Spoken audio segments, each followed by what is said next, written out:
السلام عليكم ورحمة الله وبركاته. ازيكم يا جماعة؟ عاملين ايه؟ كل سنة وانتم طيبين. النهاردة بمناسبة الشتاء بقى والايام الساقعة اللي احنا فيها دي هنعمل طريقة القلقاس بالسلق، وهنعمل كمان رز بالشعرية. انا دايما بحب اعمل القلقاس على اللحمة.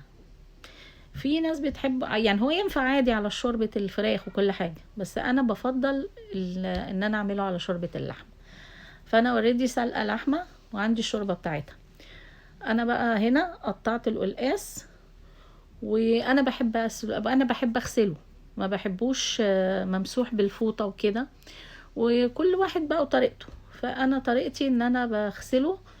فانا هنا قطعته وسخنت له ميه، فهحط عليه بقى الميه بتاعتي دي لحد ما الاقي الميه بتاعتي بردت والماده اللزجه بتاعت القلقاس ظهرت معايا.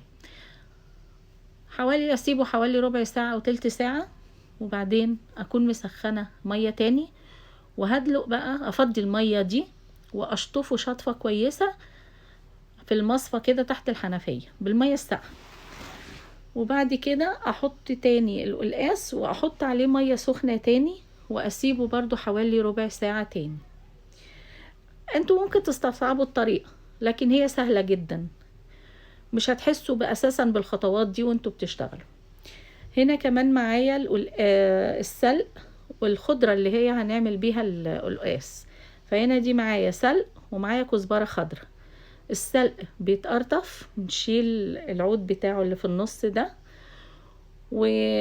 وبرضو بنقرطف الكزبرة الخضرة بتاعته. انا يعني هنا بوريكم الفرق بين الكزبرة دي الكزبرة وده السلق عشان تعرفوا شكل ده وشكل ده. هنغسلهم غسلة كويسة قوي ونحطهم في المصفى يصفوا. في ناس بتحب تحط القلقاس والسلق ده على النار في السمنة وتحمصه قوي لحد ما يتحمر وبعدين تدقه. هنا اقول لكم الاول الخطوة بتاعه القلقاس بقى. انا هنا خلاص غسلته بقى زي الفل وما بقاش فيه المادة اللزجة دي خالص.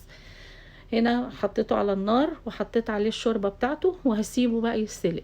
وطبعا الشوربة فيها الملح والبهارات بتاعتها، انا بحب احط اللورة والحبهان. دلوقتي بقى يا جماعة على ما القلقاس يتسلق هنعمل الرز بالشعرية. هنا انا حطيت كوباية شعرية وحطيت مكعبين زبدة على معلقة على شوية زيت عشان يبقى مفلفل. هنا اتحمرت معانا وانا هعمل 3 كوبايات رز. هنا بقى ما الشعرية بتاعتنا اتحمرت وانا طبعا غاسلة الرز ومجهزاه. هنا يا جماعة بقى نزلنا الرز على الشعرية، نقلب فيه شوية لحد ما المية كده تختفي فيه ونسمع صوت الخروشة. حطينا الملح ونقلب برضو تقلبتين كده بحيث ان احنا نوزع الملح في قلب الرز كله. طبعا كلنا عارفين يا جماعة طريقة الرز، بس طبعا دي للبنات اللي لسه بتتعلم. بقى ضفنا الشوربة بتاعتنا، هنسقي الرز لحد ما نغطيه لحد عقلة الصباع كده. وفي عندنا انواع رز بتشرب، فممكن تحتاج لزيادة بقى من المية، زيادة من الشوربة على حسب ما انتي بتضيفي على الرز بتاعك. بس هنغطيه بقى يغلي، واول ما يغلي الرز بتاعنا نروح موطيين خالص عليه، وبعد حوالي 5 دقايق كده نبص عليه يكون اتشرب، نشوف لو محتاج شوربة هنزود له. بس هنا كده لقينا الرز زاد، فممكن يكون محتاج شوية مية، حطينا له حبة مية صغيرين كده وهنغطيه تاني ويكمل سواه برضو. هنا بقى يا جماعة هنبدأ نعمل السلق. خلاص الحمد لله القلقاس استوى، فهنبتدي بقى نحمر السلق بتاعه. هنا حطيت سمنة ومع حبة زيت صغيرين جدا، يعني حوالي معلقة، عشان بس على ما الزبدة بتاعتنا تفك. هنا بقى هنقلب في السلق بتاعنا لحد ما ينشف خالص المية بتاعته.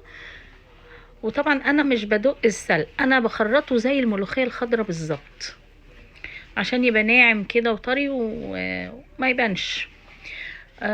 هنا بقى خلاص حمرت السلق بتاعي خالص، والزيت بتاعه السمنة بتاعتي اتحولت للون اخضر من الزيت بتاع السلق. بنزل عليها ب6 فصوص توم مدقوقين، بحمرهم كويس برضو، مش بيتحمروا يحمروا يعني، هما يتقلبوا كده وياخدوا ياخدوا لون خفيف كده ويستووا مع السلق.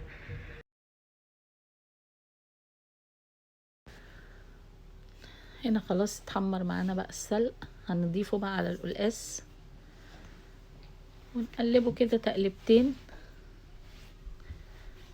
مع القلقاس كده عشان يندمجوا ببعض، ونخليه يغلي غلوتين ونطفي عليه